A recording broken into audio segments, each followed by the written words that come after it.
Bangladesh, a lot of growth is driven by the private sector.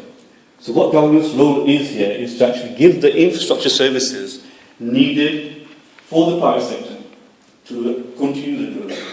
So that's a summary of what the 6-5-year plan was focusing on. It was looking at how do we create the infrastructure needed to allow the private sector to create the growth in the country.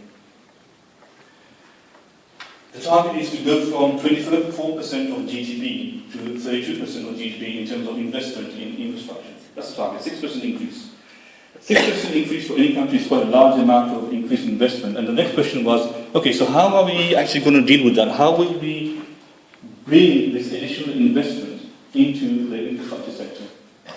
And that's where PPPs come in, public-private partnerships.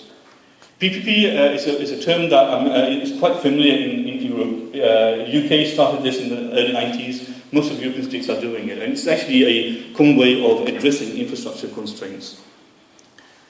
So the target in Bangladesh was to bring more private sector entrepreneurship and investment into infrastructure to effectively allow the private sector to meet the public service demand.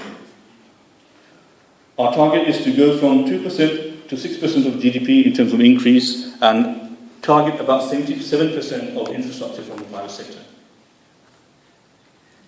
So PPP, public-private partnership, is a key element of the 6-5-year plan of government in order to